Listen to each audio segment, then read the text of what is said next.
It's 5:47 p.m. on a Tuesday. You're sitting in a parking lot. Not because you forgot something inside. Not because you're on a call. You're sitting there because you're not ready to go home. Not yet. And you can't explain why. Because on paper, you have every reason to walk through that door. The job is fine. The house is paid, or close to it. The kids are okay. Your health checkup came back clean. But something is off. And it's been off for a while. And the terrifying part? You can't find anything to blame. You look in the mirror and you don't see failure. You see someone who did everything right. You see 30 years of kept promises, kids who are grown, mortgage that's almost done, a career that by every external metric worked. And that's the problem. Because somewhere between it worked and I'm alive, there's a gap. And that gap has been getting wider every single year. I'm Marcus, and if you're a man who built everything the world asked you to build and still woke up feeling like something essential is missing, this is about why that gap exists and what you actually do about it at 50. Not the generic follow your passion version, the real version. The one that accounts for mortgage payments and adult kids and 30 years of identity you've been carrying. Let me be direct with you about what's actually happening. Because I see two types of men searching for this topic. The first type is in genuine crisis. Job lost, divorce finalized, health scare. Real external disruption. But the second type, and this is who I think you are, the second type has nothing broken on the outside. Everything is technically intact, and that somehow makes it harder to explain. I call it quiet suffocation. It's not depression. It's not a midlife crisis in the bumper sticker sense. It's what happens when a man has been executing someone else's version of success for so long that he forgot to check if the destination was his to begin with. Here's the pattern. And once you see it, you can't unsee it.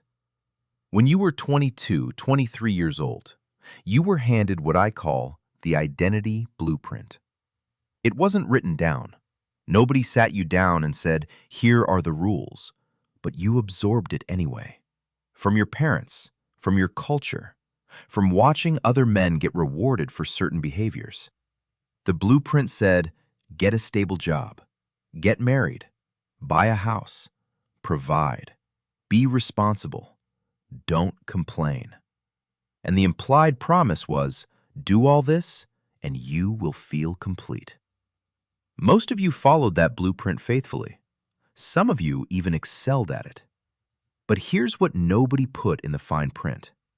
The blueprint was designed for the man you were supposed to become, not the man you actually are. Think about it this way. You wouldn't use a GPS map from 1995 to navigate a city that's been completely rebuilt. The roads have changed, new highways, old bridges gone. The map isn't wrong. It was accurate for its time. But running it today will drive you into walls. Your identity blueprint was written at 22. You're 50 now. You've changed. The world changed. The economy changed. Your marriage changed. Your kids grew up. Your body has different needs. Your priorities shifted. But the blueprint? Still running the same code. And that's not a character flaw. That's a software problem. Here's why this matters.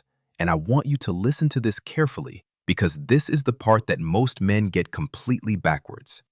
Research on career satisfaction shows that men who make intentional transitions between 48 and 55, not forced transitions, intentional ones, report significantly higher life satisfaction scores at 60 than men who stayed in positions they'd outgrown.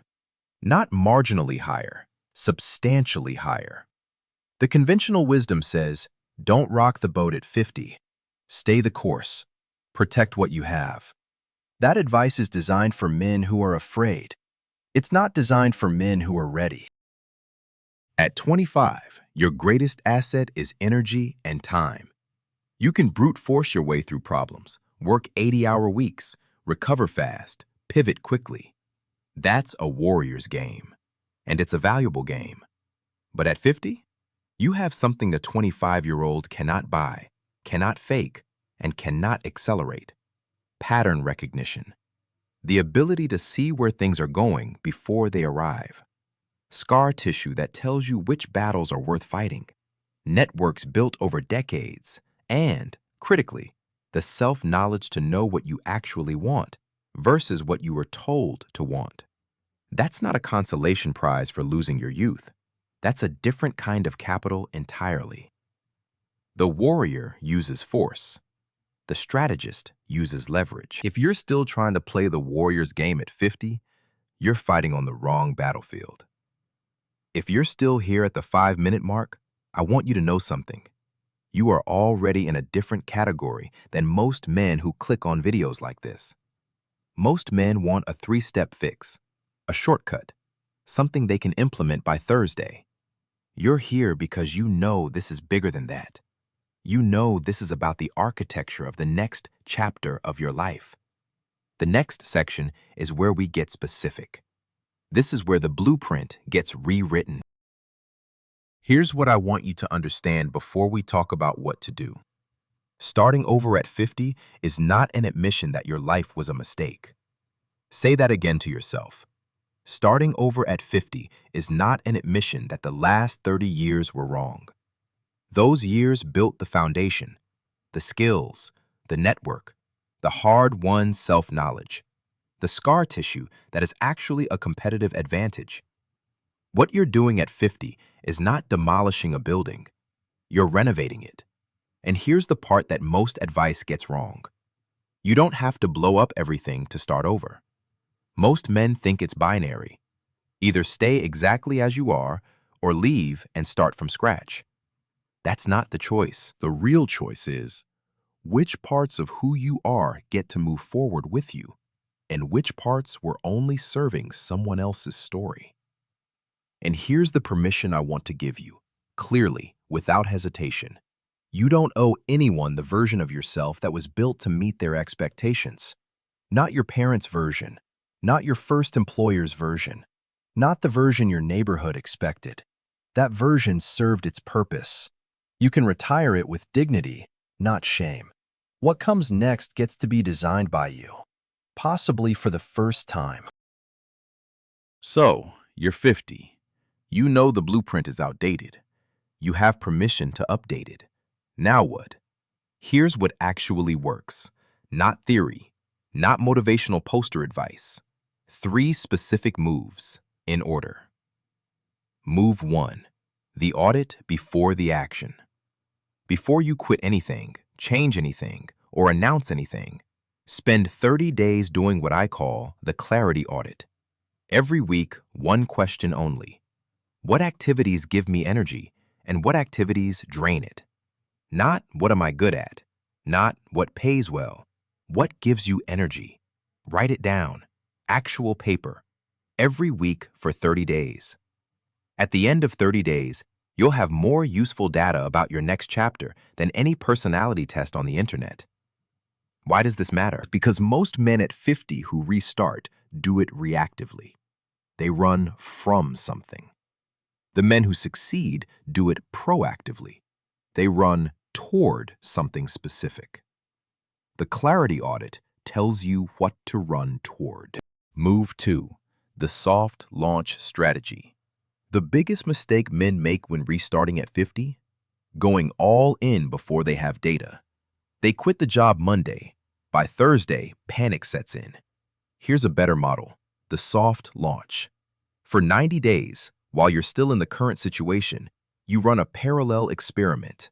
If you're thinking about consulting, take 1 client. If you're thinking about a new career, shadow someone for a week. If you're thinking about relocating, spend 2 weekends in the place. The soft launch gives you real data before you make irreversible decisions. It also builds the muscle of the new identity before you fully left the old one. By the time you make the transition, you're not jumping into the unknown. You're stepping into a space you've already tested. Move 3. the financial runway calculation. Not budgeting, not saving advice, a specific calculation. Before any major transition, you need to know your number, your runway number, the answer to how many months can I operate without my primary income, without changing my lifestyle in ways I'm not okay with.